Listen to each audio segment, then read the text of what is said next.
Muchos de vosotros probablemente sabéis que la UE ha empezado a perseguir a sus propios ciudadanos y a residentes extranjeros mediante medidas de política exterior, incluyéndolos en la lista de sanciones contra Rusia, como a mis compatriotas Jacques Beau y Nathalie Jamp, pero también al alemán Hussein Doglu. Sobre este proceder extralegal, quiero hablar hoy con uno de los juristas alemanes más destacados. Conmigo está el Dr. Hans-Georg Maaßen, jurista alemán y antiguo alto funcionario de los servicios de inteligencia, que fue presidente de la Oficina Federal para la Protección de la Constitución entre 2012 y 2018. Dr. Maaßen, bienvenido. Buenas tardes, señor Lotas. Señor Dr. Maaßen, usted también se ha pronunciado sobre estas sanciones. ¿Qué puede decirnos al respecto y cómo valora actualmente este instrumento de la EU?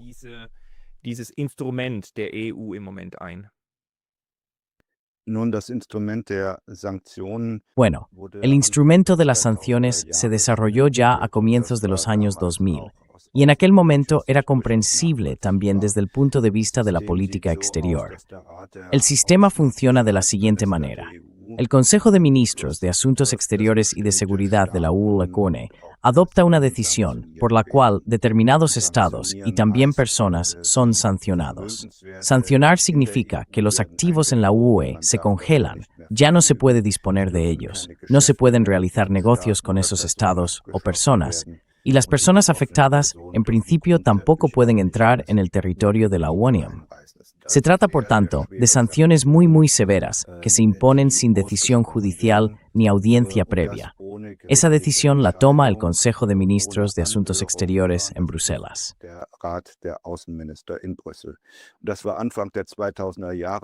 A comienzos de los años 2000, en realidad todo el mundo podía entenderlo cuando se decía, bueno, Corea del Norte debe ser sancionada, Irán debe ser sancionado.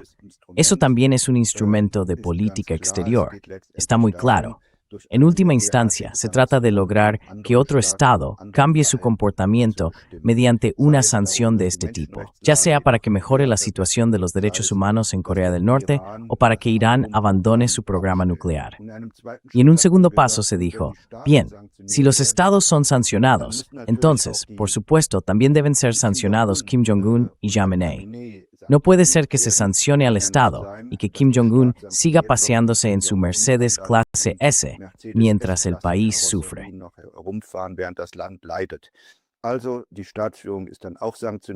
Así que el liderazgo del Estado también fue sancionado, al igual que los familiares, y el entorno político más amplio, generales, ministros, también fue sancionado. En los años 2000 y 2010, eso no representaba ningún problema, y cualquiera habría dicho básicamente, está bien.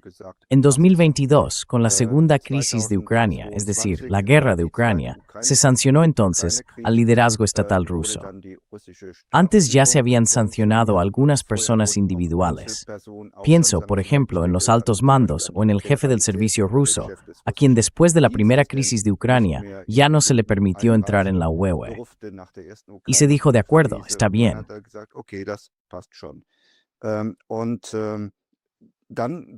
Y luego, en los últimos 1 o 2 años, después de que prácticamente toda la cúpula dirigente había sido sancionada, se pasó a los oligarcas, donde desde la autopercepción europea se podía decir, de acuerdo, esos son los grandes apoyos de Putin, los multimillonarios que tienen su dinero en bancos suizos, alemanes o ingleses. Sí, eso también debe congelarse. Políticamente, al final se podía justificar, sin plantearse demasiado la cuestión jurídica, o casi ningún jurista se preguntó si realmente podían hacerlo. Sí, se trata de graves y gravísimas injerencias en los derechos humanos, las que se están llevando a cabo.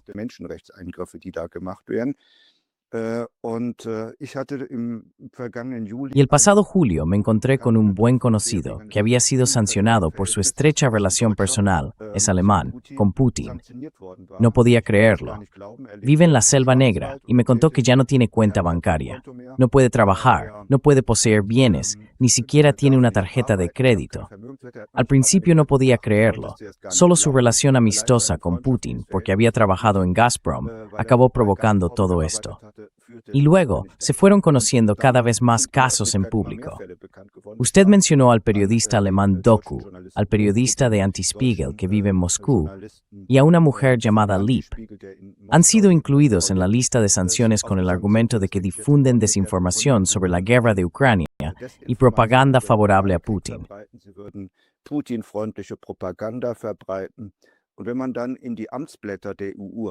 Y cuando uno mira los boletines oficiales de la UE, donde se anuncian este tipo de sanciones y examina la justificación, hay que decirlo, es tan ridículo que a cualquier jurista se le pondrían los pelos de punta ante lo que se presenta allí como fundamento.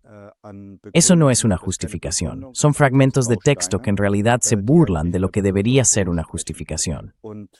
Y poco antes de Navidad se dio a conocer el caso Bo, un antiguo coronel del Estado Mayor suizo que había prestado grandes servicios en Suiza, en el ejército, en el servicio de inteligencia militar, que estuvo destinado en Bruselas ante la OTAN como agregado del ejército suizo y que a menudo fue enviado al extranjero como observador independiente y neutral.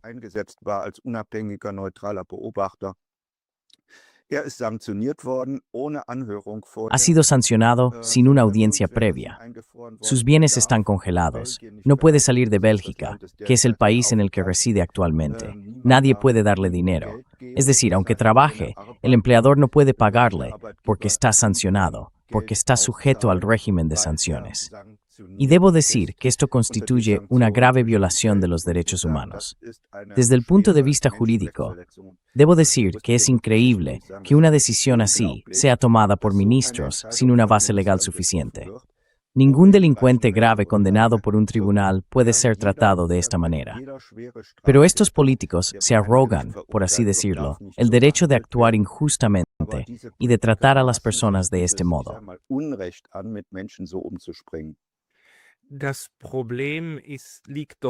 El problema radica en que estas sanciones, y usted lo ha expuesto de forma magnífica, se convirtieron poco a poco en un instrumento que se fue ampliando cada vez más.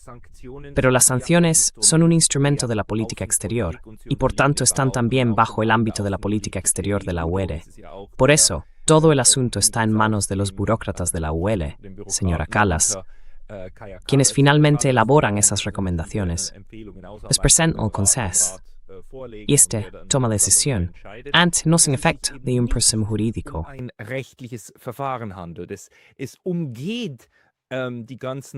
Elude todos los mecanismos jurídicos que en realidad deberían aplicarse en los Estados miembros. Y por eso, las personas incluidas en esta lista solo pueden recurrir al Tribunal de Justicia de la UE y no a los tribunales nacionales. Así que, en realidad, no se trata de un instrumento judicial, y por eso califico estas sanciones como extralegales, no ilegales, ya que se han hecho conformes al derecho de la UE, pero eluden el procedimiento judicial normal. ¿Cómo lo ve usted?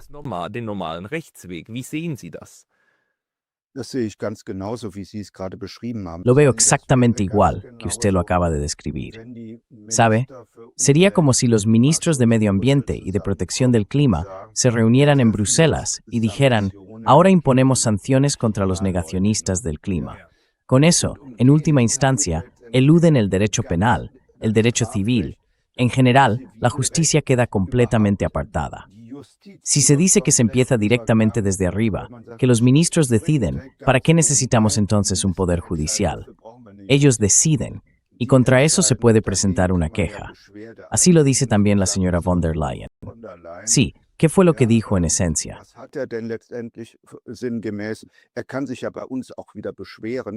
También puede volver a presentar una queja ante nosotros y puede recurrir al Tribunal de Justicia de la Unión Europea. Lo que se está haciendo aquí es una elusión completa de nuestro sistema jurídico. Que puedan existir sanciones de política exterior es concebible. Es un instrumento de la política exterior, un instrumento de la diplomacia. Pero aplicar eso únicamente a personas individuales es una cuestión completamente distinta. Para ello, debería haberse previsto un procedimiento judicial. Debería haberse establecido un proceso judicial en el que se definieran las normas procesales, pero también en el que las sanciones se vincularan a hechos materiales concretos.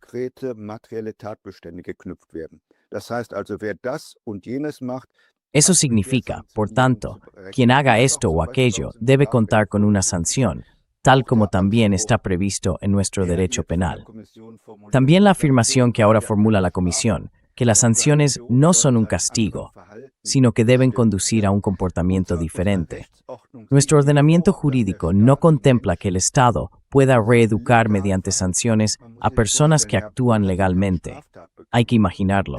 El señor Bow no ha cometido ningún delito. Se comporta de manera totalmente correcta. Ejerce su derecho a la libertad de expresión. Es decir, que el Estado pueda sancionar a tales personas para que se comporten de otro modo.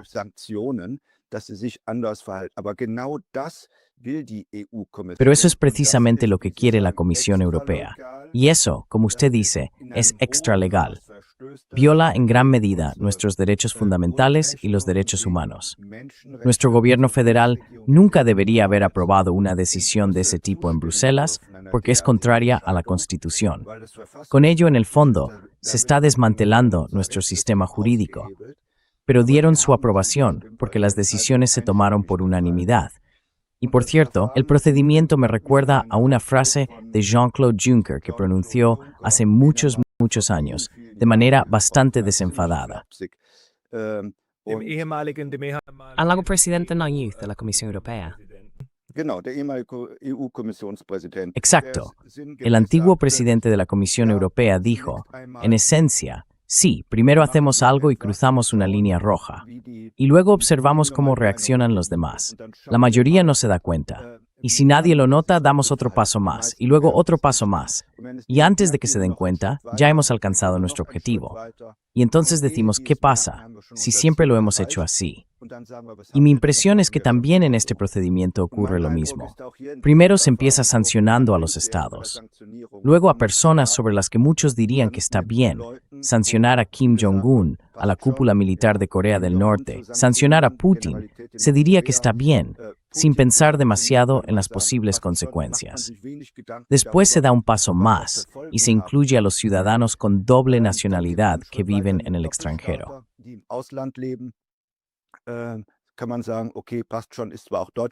Se puede decir, vale, está bien, también es ciudadano alemán, pero lleva viviendo en Rusia desde hace muchos años, así que está bien. Tampoco ahí se reflexiona sobre el hecho de que se trata de graves y gravísimas intervenciones en los derechos fundamentales.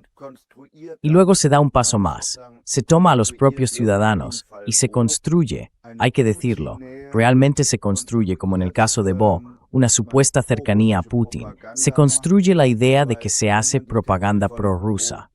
Porque si uno lee los textos de Bo, yo no veo ahí ninguna propaganda prorrusa.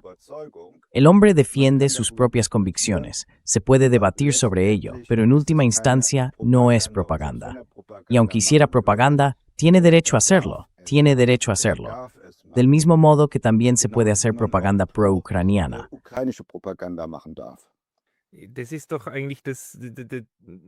Eso es precisamente lo perverso de toda la estrategia, que el debate público, también se ve en Suiza, se dirige hacia la pregunta de si hace propaganda o no. Si la respuesta es sí, entonces se asume, bueno, entonces las sanciones están justificadas, porque la acusación es cierta. Si no, entonces tenemos que debatirlo. Pero de eso no se trata en absoluto. Es legal decir esas cosas. El Estado de Derecho en Alemania y en Suiza defiende precisamente esos derechos. Pero ahora hemos llegado al punto en que en la conferencia de prensa del gobierno federal en Alemania tenemos burócratas que en lenguaje burocrático dicen, sí, tenemos que remitir eso a otro ministerio y la vía legal está abierta. Porque uno puede dirigirse a la Comisión Europea, es decir, a quienes impusieron las sanciones, a las personas que lo hicieron, y decir, no estoy de acuerdo.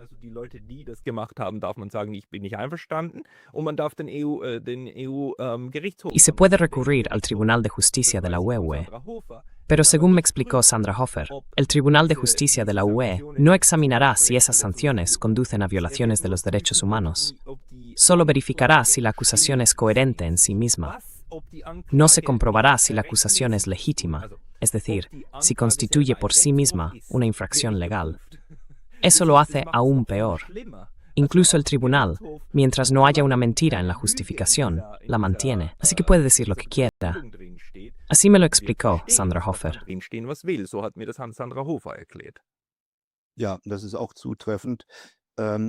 Sí, eso también es correcto. Quiero decir, este llamado proceso judicial es en última instancia una farsa a la que ahora se remite a los afectados. Pero lo decisivo es, y hay que repetirlo una y otra vez, lo que hacen el señor Bow y los demás es legal. Tienen derecho a hacerlo. No se trata de si es propaganda de Putin o no lo es. Hay que decirlo claramente. Da absolutamente igual si es propaganda de Putin. También se puede difundir propaganda de Putin. Así es, eso es libertad de expresión, y por ello no se puede imponer ninguna sanción. Además, hay que señalar que no estamos en estado de guerra con Rusia.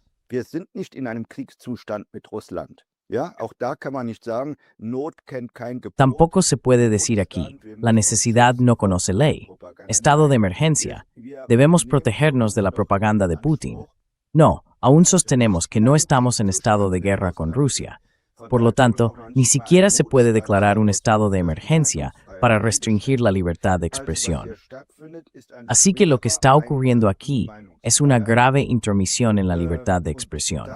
Y eso debe tener prioridad, no la cuestión de si aquí se ha hecho propaganda o no, o si las declaraciones del señor Bow y de otros son correctas.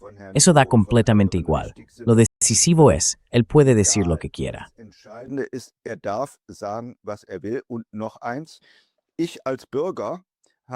Y una cosa más, yo como ciudadano también tengo libertad de opinión pasiva.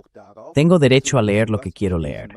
Y la señora von der Leyen no debe regular mi consumo de lectura.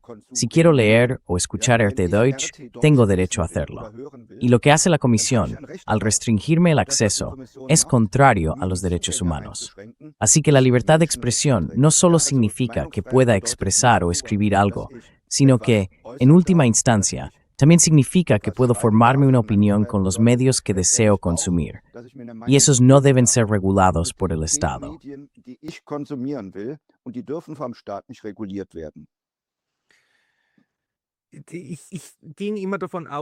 Siempre parto de la base de que eso está claro. Pero lo que se ve en este momento es que hay un debate público en marcha. La libertad de expresión es un bien muy valioso, pero eso no significa que uno pueda hacer propaganda de Putin. Pero precisamente eso es lo que debemos subrayar. La libertad de expresión significa que uno puede manifestarse a favor o en contra de algo, que puede creer en algo. Puedo decir que Dios existe, aunque quizás sea una tontería. También puedo equivocarme públicamente. Puedo decir algo sobre lo que me equivoque. ¿Cómo explica usted que hayamos llegado ahora a esta situación en la que eso está en debate?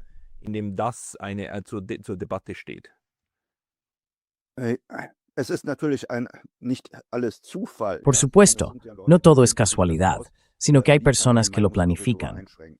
¿Cómo se puede restringir el margen de opinión? Y ahí se mezcla mucho el derecho con la moral, o se le da una carga moral excesiva. ¿Quién quiere en Alemania o en Europa Occidental defender la propaganda de Putin? Adelante, por favor. Hace falta cierto valor para decir, creo que es correcto que también haya propaganda de Putin en la UE. Hace falta valor, también debo decirlo como jurista. Por eso la otra parte, es decir, quienes combaten la libertad de expresión, lo tienen relativamente fácil al decir, no podemos permitir la propaganda de Putin.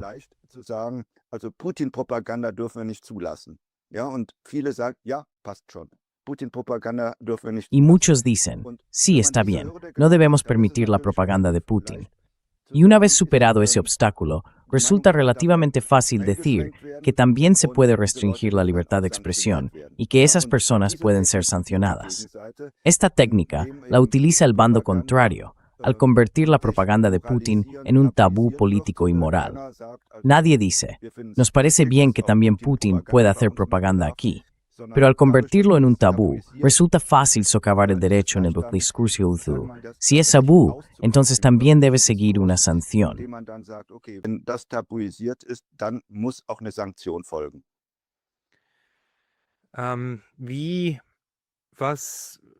¿Cuál es su opinión? ¿Qué se puede hacer en este momento? Bueno, yo me imagino tres cosas. O bien se recurre al Tribunal de Justicia de la UE e intenta que se ocupe de las consecuencias y repercusiones. o si intenta seguir la vía de los derechos humanos, es decir, acudir al Tribunal Europeo de Derechos Humanos. Y luego también están las Naciones Unidas, con tribunales o distintas comisiones de derechos humanos a las que se podría recurrir. Y en mi opinión, hay una tercera vía, acudir a los tribunales alemanes y argumentar que estas sanciones no deben aplicarse en Alemania porque vulneran los derechos humanos. ¿Cuál considera usted que es un camino viable o qué vías ve como viables?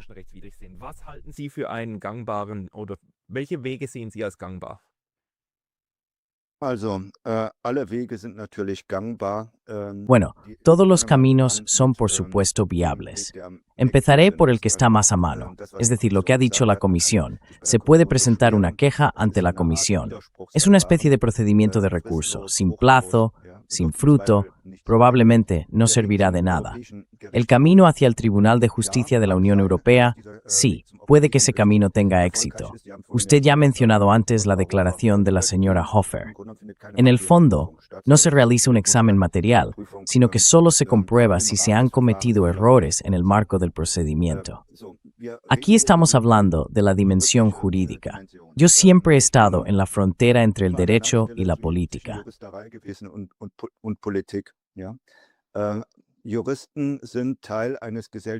Los juristas forman parte de un sistema social, y como la gente normal, a menudo son en realidad también cobardes. Que un juez del Tribunal de Justicia de la Unión Europea se oponga completamente a la corriente dominante puede ocurrir, pero es más bien raro.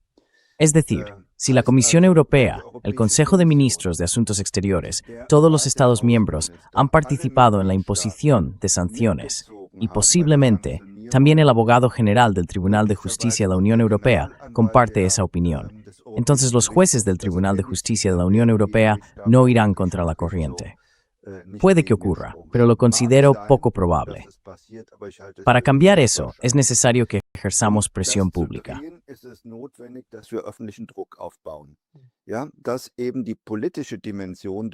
Que precisamente la dimensión política de todo esto quede clara en Luxemburgo ante el Tribunal de Justicia de la Unión Europea. Que también se muestre que existe un amplio movimiento en las sociedades contra estas decisiones injustas, estas decisiones de sanción que son injustas. Eso debe transmitirse al público.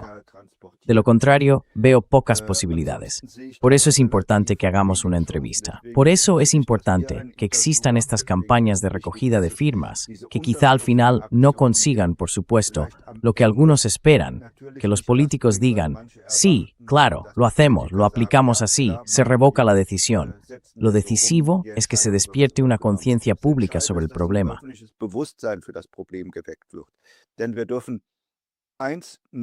Porque no debemos olvidar una cosa. Antes he intentado explicarlo con la imagen de Jean-Claude Juncker. Él sigue avanzando más allá de las líneas rojas y las va desplazando cada vez más hasta alcanzar su objetivo, incluso si es extralegal, y puede ir aún más lejos. Es decir, el caso Bo no será el último. También afectará a otros. Ya se ha comunicado públicamente que posiblemente Roger Köppel también podría verse afectado, porque ha hecho entrevistas en Moscú, y después caerán otros. Eso significa que debemos mostrar a esa gente en Bruselas dónde está la línea roja, y luego debemos retroceder y decir, esos casos no deben producirse.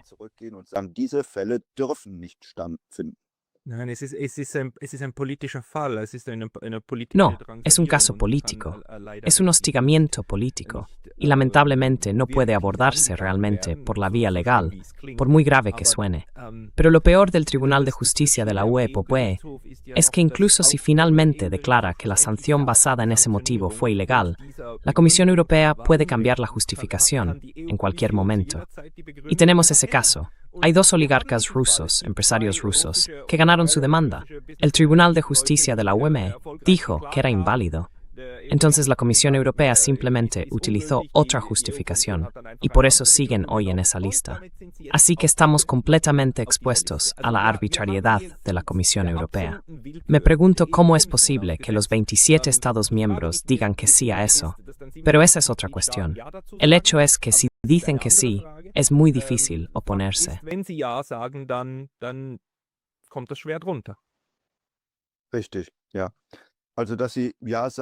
Correcto, sí. Así que el hecho de que digan que sí se debe simplemente a este sistema.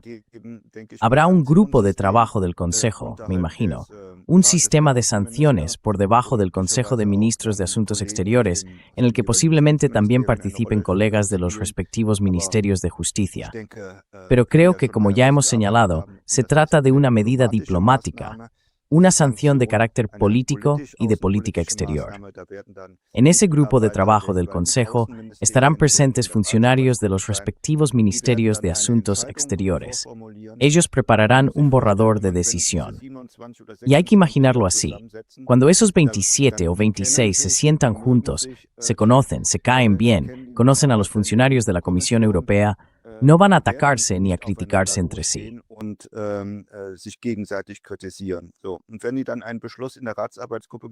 Y cuando hayan tomado una decisión en el grupo de trabajo del Consejo, esta pasa al Consejo de Embajadores. El Consejo de Embajadores preparará entonces la reunión del Consejo de Ministros de Asuntos Exteriores, y allí ya no se volverá a hablar del tema. Considero poco probable que en el Consejo de Ministros de Asuntos Exteriores se debata un caso de este tipo. Simplemente se aprobará sin más, porque ya se ha preparado de antemano. Por eso es necesario que lo elevemos al nivel político, al nivel más alto, para que también los ministros de los estados que son críticos con la Comisión Europea se ocupen del asunto y en caso de duda ejerzan su veto en Bruselas, de modo que este sistema de sanciones no continúe de esta manera.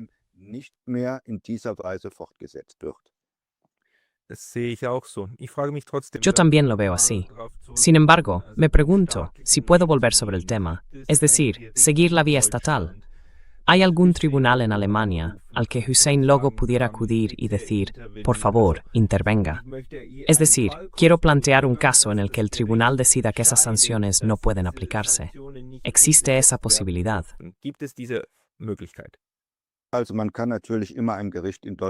Bueno, por supuesto, siempre se puede acudir a un tribunal en Alemania. La cuestión es si el tribunal se considerará competente para ello. Yo diría que en caso de duda, dirán, no se trata de una medida estatal alemana. Habría que recurrir a un tribunal administrativo, y este probablemente ni siquiera aceptaría el caso, precisamente remitiéndose a que el Tribunal de Justicia de la Unión Europea es el competente. Es una decisión política de Bruselas, y contra esa decisión política habría que recurrir al Tribunal de Justicia de la Unión Europea. Puede ocurrir que uno acabe ante una sala de un tribunal administrativo que diga, es un caso interesante, nos gustaría tratarlo, y ahora estamos en condiciones de construir una competencia, porque el artículo 19, apartado 4 de la Ley Fundamental establece que debe existir protección jurídica contra todo acto. Es posible que lo construyeran así, pero tendrían que ser jueces muy valientes y políticamente comprometidos.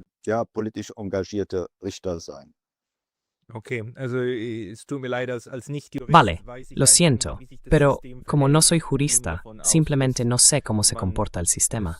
Pensaba que la evaluación sobre si un caso puede admitirse o no sería algo relativamente claro, pero no sabía que también ahí existía un margen de discreción y que el valor también se tuviera en cuenta.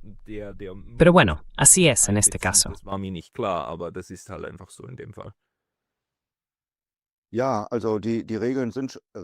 Sí, bueno, las normas son relativamente claras, pero por supuesto también pueden interpretarse en consecuencia, porque el principio que está por encima de todo es, debe existir protección jurídica frente a cualquier actuación del Estado. Y si los jueces consideran que esa protección jurídica está desarrollada de forma totalmente insuficiente, especialmente a nivel europeo, porque allí no existen instancias de hechos. Las instancias de hechos son aquellas que realizan una recogida completa de pruebas, y que además no se haya celebrado una audiencia previa. La audiencia es, en el fondo, una expresión del principio del Estado de Derecho.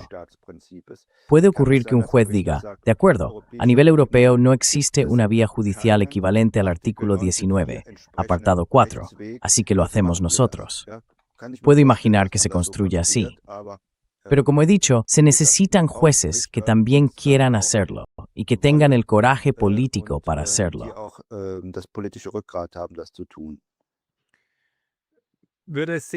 ¿Tendría sentido recurrir al Tribunal de Derechos Humanos para ejercer presión política?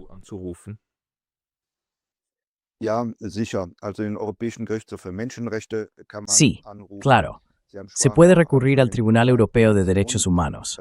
También se mencionó la posibilidad de acudir a los tribunales de las Naciones Unidas o a instancias de arbitraje, que sin embargo, en primer lugar trabajan con plazos muy largos, lo que por supuesto tampoco ayudará mucho a Bo, y en última instancia no pueden emitir decisiones vinculantes. La UE no es miembro del Pacto Internacional de Derechos Civiles y Políticos de la ONU, que es el tratado en cuestión, el Pacto Internacional de Derechos Civiles y Políticos de 1966. Además, el Tribunal Europeo de Derechos Humanos es un tribunal del Consejo de Europa, no del Tribunal de Justicia de la UE. Se podría recurrir a él por violaciones de derechos humanos, lo cual habría que considerar. Pero también allí los procesos avanzan muy lentamente. Y con ello, ni Lepsenich en Bo ni los demás reciben realmente ayuda.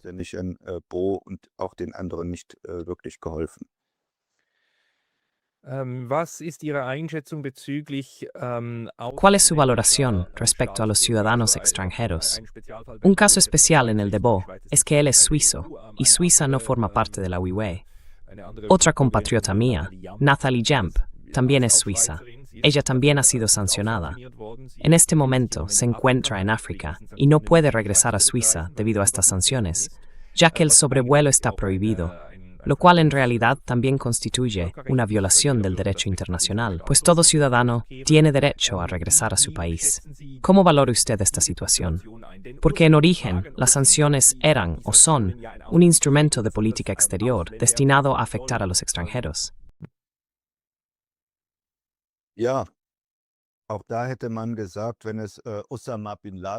También en ese caso se habría dicho, si hubiera sido Osama Bin Laden, que se encuentra en algún lugar de África y quiere viajar, no sé, a un país objetivo del terrorismo pasando por Europa, se habría dicho, no pasa nada. Pero en el caso de la señora Jamp, eso no encaja en absoluto. Además, Suiza está asociada. Asimismo, actualmente se está debatiendo en Suiza un acuerdo marco o un acuerdo similar, mediante el cual Suiza adoptaría en gran medida una parte importante del sistema jurídico de la UE. Aquí no encaja en absoluto lo que se está haciendo.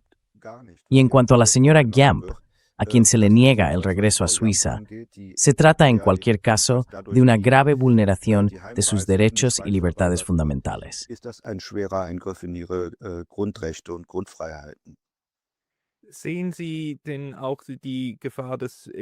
¿Ve usted también el peligro de que este sistema continúe? Ya lo ha insinuado. Se pueden imaginar medidas contra los críticos del cambio climático. La UN ha descubierto ahora cómo puede dirigir o incluso prohibir el discurso político interno mediante medios de política exterior y al mismo tiempo eludir de inmediato todas las vías legales. Pero las personas que hacen esto están, por supuesto, extremadamente bien protegidas por la inmunidad política y demás. En realidad, nunca pueden ser responsabilizadas por tales procedimientos. ¿Teme que este sistema se amplíe aún más si no podemos detenerlo?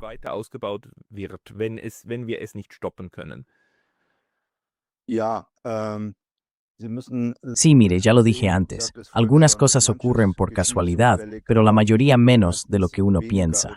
Y creo que esta ampliación del sistema de sanciones tampoco ha sido una casualidad, sino que, como dije, se ha ido probando paso a paso hasta ver hasta dónde se podía llegar. Y ahora se ha llegado al caso Bo, algunos ciudadanos alemanes que tuvieron que ser sancionados.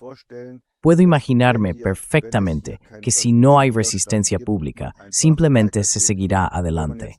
Y si ahora se observa el caso Bo y también el caso Jamp, estas personas no son propagandistas de Putin, han expresado una opinión, y ahí llegamos al núcleo de la cuestión.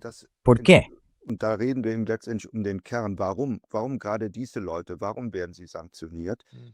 ¿Por qué precisamente estas personas?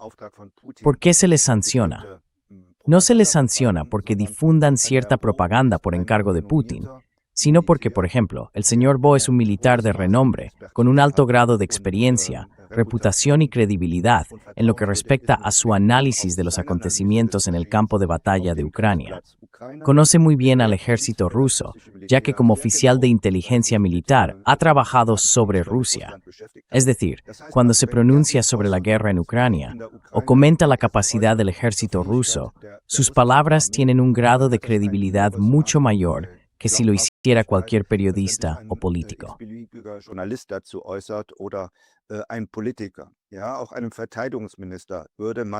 Tampoco a un ministro de Defensa se le consideraría, en última instancia, más o menos creíble en su posición política que al señor Bo, de quien se sabe que es un experto y que en el fondo no tiene ambiciones políticas, sino que describe lo que ve. Por eso resulta bastante peligroso, porque expone una posición contraria a la línea de Bruselas y a la de la mayoría de los Estados miembros de la UE en lo que respecta a la guerra en Ucrania. No quiero entrar en si sus análisis son siempre correctos. Esa es una cuestión completamente distinta. Puede, como ya hemos dicho, estar totalmente equivocado dentro del marco de la libertad de expresión.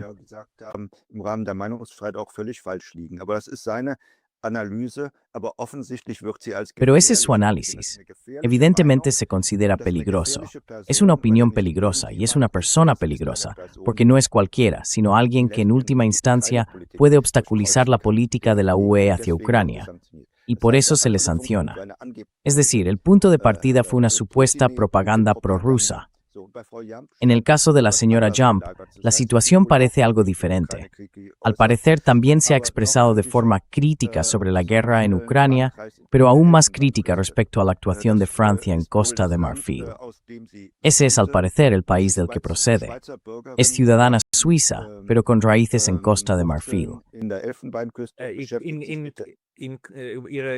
Sus raíces están en Camerún, pero ha trabajado durante mucho tiempo en Costa de Marfil.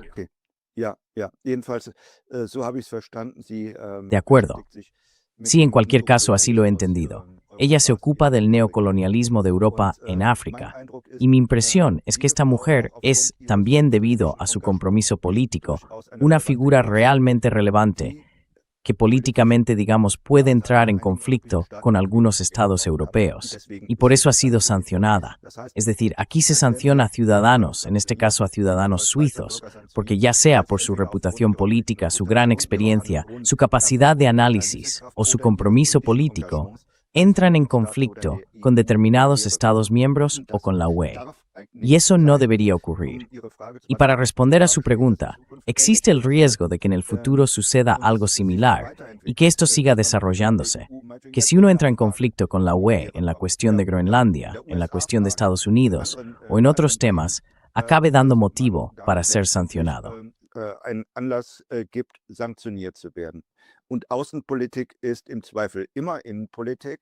Y la política exterior es, en caso de duda, siempre política interior. Solo hay que imaginar que alguien se expresa de forma crítica sobre el Pacto de Río, el Acuerdo de Protección del Clima o el Protocolo de Kioto. Entonces también podría decirse que esa persona debe ser sancionada porque socava los esfuerzos mundiales de la humanidad global, de la sociedad global, por la protección del clima. Así que este peligro puede existir si se sigue desarrollando lo que se ha iniciado con las sanciones en los últimos 20 años. Por eso debe detenerse. Por eso deben revertirse las sanciones contra personas individuales de los Estados miembros de la UE y contra otros ciudadanos.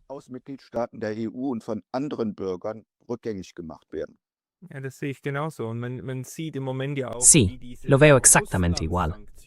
Y también se puede ver en este momento cómo esta lista de sanciones contra Rusia es una vez más la siguiente rodaja de salami.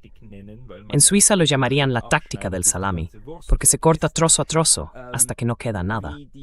Se ve cómo se utiliza la lista de sanciones para abordar temas que no tienen relación con Rusia. Así que, la señora Jump es un ejemplo de cómo Francia puede ahora actuar contra una ciudadana incómoda.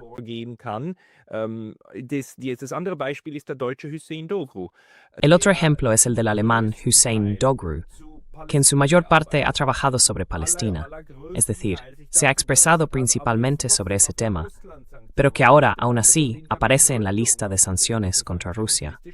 En la justificación de esta lista de sanciones, incluso se menciona su compromiso con Palestina o su cobertura de las protestas relacionadas con Palestina.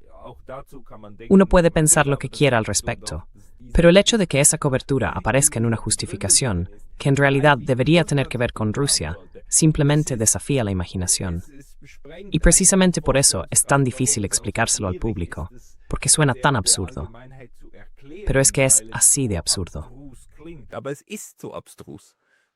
Das ist in der Tat völlig abstrus. Esto es, en efecto, completamente absurdo, y como jurista debo decir que la Comisión Europea no tiene reparos en hacer algo así público, lo cual es increíble. Es evidente para cualquiera. Gaza no tiene nada que ver con la cercanía a Putin. Costa de Marfil o Camerún no tienen nada que ver con la propaganda de Putin. Sin embargo, todo esto se mezcla, y esa mezcla se utiliza luego como justificación para atacar a una persona.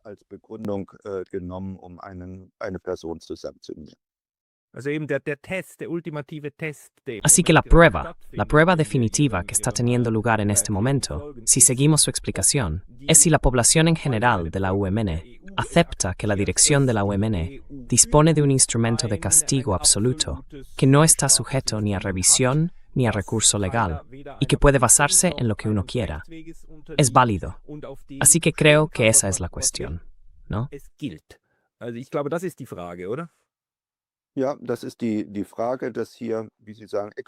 Sí, esa es la cuestión, que aquí, como usted dice, se han desarrollado instrumentos de castigo extralegales que son mucho peores que lo que dictan algunos tribunales penales. Jagbo me dijo, en prisión al menos te dan comida y no tienes que pagar alquiler. Él tiene sus 570 euros, debe pagar los honorarios del abogado, tiene que comprarse la comida, y dice que, estrictamente hablando, ni siquiera deberían venderle comida, porque eso también es una prestación que se le concede y que está sancionada. Sí, así que es un instrumento de sanción que equivale a un castigo severo, mientras que la Comisión, en su declaración, o la UE, con su habitual eufemismo, incluso afirma, no castigamos, es una medida educativa, y se pasa por alto que eso no lo puede hacer nadie, salvo los tutores legales. Y el derecho a educar a las personas termina a los 18 años.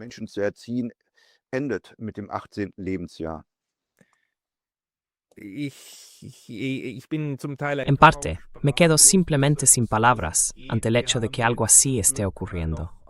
Por suerte, todavía tenemos periodistas comprometidos en Alemania, sobre todo Florian Warweg de Nachdenkseiten, que una y otra vez confronta en la rueda de prensa del gobierno federal a los portavoces de la República Federal de los distintos ministerios con ciertos hechos, entre ellos el caso Bo. Y allí se pudo ver cómo el portavoz, no recuerdo de qué departamento era, dijo algo así como sí, esas sanciones vienen de la UE, por lo tanto no tienen nada que ver con nosotros, es decir, con Alemania.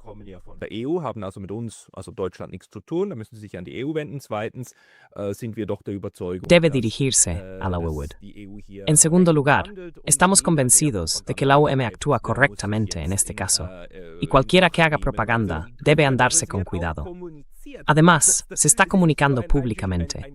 No se trata solo de un intento silencioso de intimidación, sino de un mecanismo de intimidación comunicado abiertamente que se está aplicando así, sin más, en este momento.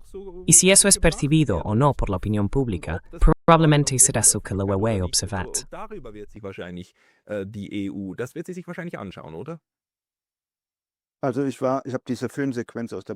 Bueno, yo también he visto esa secuencia de la rueda de prensa del gobierno federal y me pareció casi gracioso cómo se expresó el portavoz del Ministerio de Asuntos Exteriores, con una inocencia casi infantil, diciendo, sí, y cualquiera que en el futuro exprese propaganda prorrusa debe tener cuidado.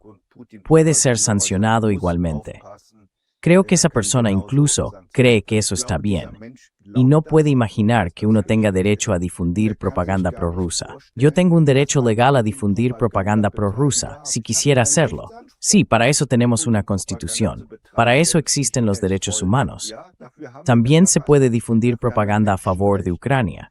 También se puede difundir propaganda a favor de Estados Unidos. También puedo decir, me parece estupendo Trump.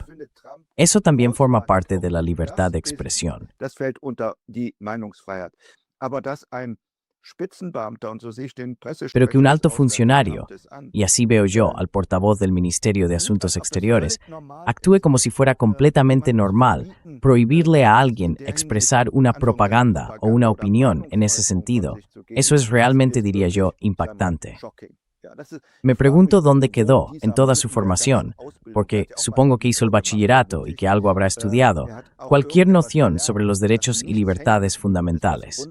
Si esto ocurriera en un sistema estatal autoritario, diría que es comprensible, que la gente allí ha crecido así, que forma parte de su manera de entender el mundo. Pero que ahora esa sea la mentalidad de este gobierno federal, difamar a las personas con opiniones divergentes como propagandistas de Putin, silenciarlas, sancionarlas, eso es realmente chocante.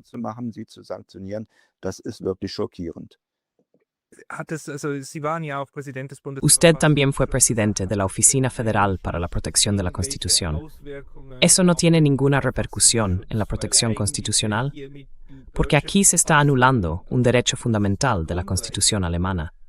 ¿No debería alguien en esa organización reaccionar y decir, atención, tenemos un problema enorme?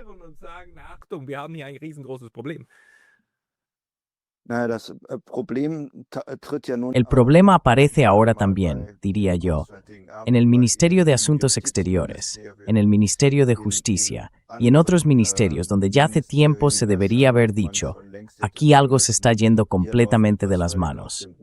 Me pregunto para qué tenemos un Ministerio de Justicia y un Ministerio del Interior, ambos responsables de garantizar los derechos fundamentales y nuestra Constitución. Alguien debería haber dicho hace mucho, los colegas del Ministerio de Asuntos Exteriores se han desviado por completo. No es que en el Ministerio de Asuntos Exteriores trabajen precisamente las mentes jurídicas más brillantes.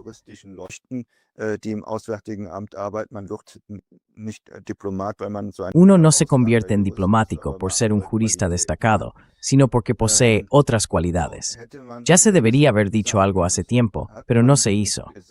La Oficina para la Protección de la Constitución, lo digo ahora como antiguo jefe, que además está siendo vigilado por sus propios empleados, tiene actualmente otros problemas jurídicos. También se ha desviado de su rumbo. Ahora se la está utilizando indebidamente para combatir a los llamados deslegitimadores y difamadores del gobierno.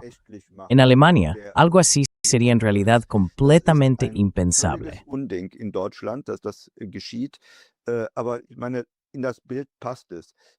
Pero quiero decir que encaja en el panorama cuando, por un lado, personas son sancionadas por la Comisión Europea o por el Consejo de Ministros de Asuntos Exteriores debido a una opinión política divergente sobre la guerra de Ucrania, sobre Gaza o sobre la política hacia África. Y luego en Alemania se vigila a personas porque critican al gobierno o porque hacen bromas sobre políticos. Que en Alemania haya personas que, digamos, sufren un registro domiciliario a las 6 de la mañana con agentes de policía que realizan un registro porque alguien ha tuiteado o publicado en X algo crítico con el gobierno. Eso encaja en un mismo cuadro. Eso demuestra que la libertad de expresión está en retroceso y que está siendo restringida deliberadamente y de manera masiva por las fuerzas dominantes.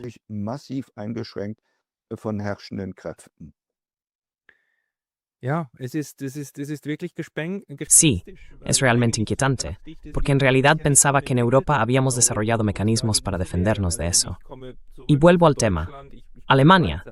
Yo soy suizo, pero creo que Alemania ha logrado mucho después de la Segunda Guerra Mundial, tanto en el este como en el oeste. Y en el oeste, sobre todo, con la ley fundamental, que en realidad contiene derechos de defensa frente al Estado.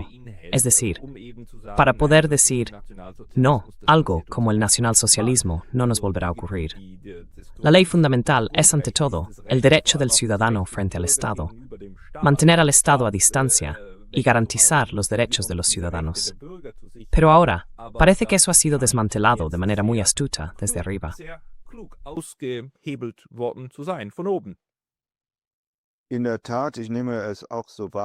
En efecto, yo también lo percibo así. Los derechos fundamentales y los derechos humanos son derechos de defensa. Su propósito es proteger al ciudadano de un Estado abusivo. En Alemania, lamentablemente, en los últimos años se ha adoptado una nueva construcción a través de la jurisprudencia del Tribunal Constitucional Federal sobre la protección del clima, según la cual el clima posee un derecho fundamental superior a ser protegido. Y en última instancia, los derechos fundamentales y los derechos humanos se asignan a los ciudadanos en el marco de la protección del clima. Con ello, nuestra Constitución ha sido puesta en definitiva del revés, pues los derechos fundamentales no existen para proteger el clima de las personas.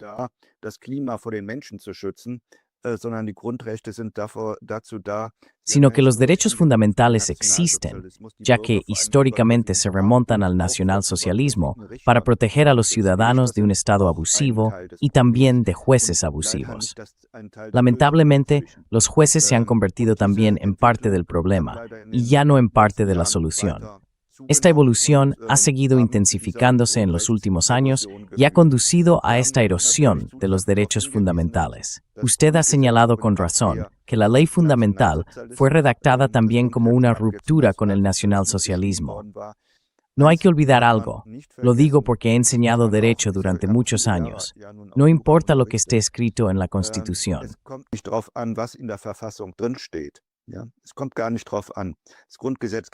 No importa en absoluto. La ley fundamental puede estar escrita de la forma más hermosa, pero lo que importa es cómo se vive y se aplica la Constitución. Solo hay que mirar la última Constitución de la RDA, creo que era de 1967. En ella también se incluía la mayor parte de los derechos fundamentales que figuran en la ley fundamental, solo que la práctica era completamente distinta. El peligro de toda constitución, de toda ley, consiste en que la práctica jurídica se aleje por completo de la situación legal. Y eso solo puede ocurrir cuando hay políticos, funcionarios e incluso jueces que se dicen a sí mismos, bueno, el objetivo político es más importante que el texto literal de la ley.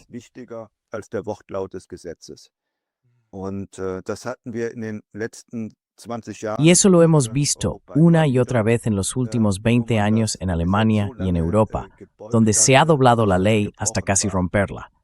Las leyes tienen una cierta resistencia material, pero se ha llegado muy, muy lejos. Ya fuera en el ámbito del rescate del euro o en el de la salida de la energía nuclear, no se ha prestado atención a la ley, ni al hecho de que también el gobierno está obligado a cumplir con el derecho y la ley, sino que simplemente se ha hecho lo que se quería. Y lamentablemente, los juristas han seguido el juego y lo han redactado todo de forma bonita.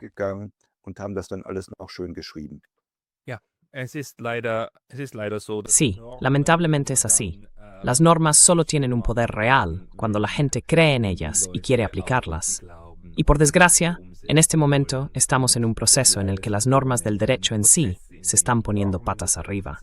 Señor Dr. Hans-Georg Maaßen, ¿hay algo más que no haya mencionado y que quiera añadir? ¿O hemos cubierto más o menos el tema?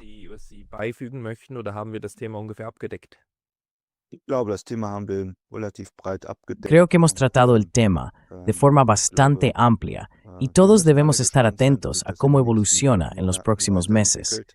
Esto ha sido, por así decirlo, un estado intermedio en el caso de Bo, y quizá tengamos otra oportunidad de hablar de ello más adelante.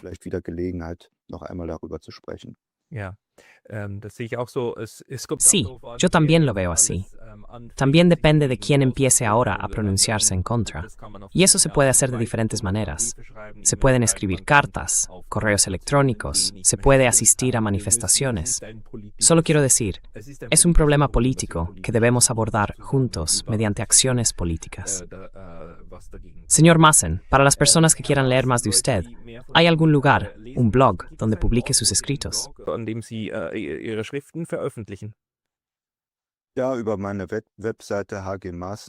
Sí, a través de mi página web, hgmaassen2a2s.com. Esa es mi página web. O se me puede encontrar fácilmente en Twitter, que ahora se llama Facebook. Recomiendo a todo el mundo que lea los escritos y ensayos del Dr. Hans-Georg Maaßen. Señor Dr. Maaßen, muchas gracias por su tiempo hoy. Con mucho gusto, señor Wolfgang.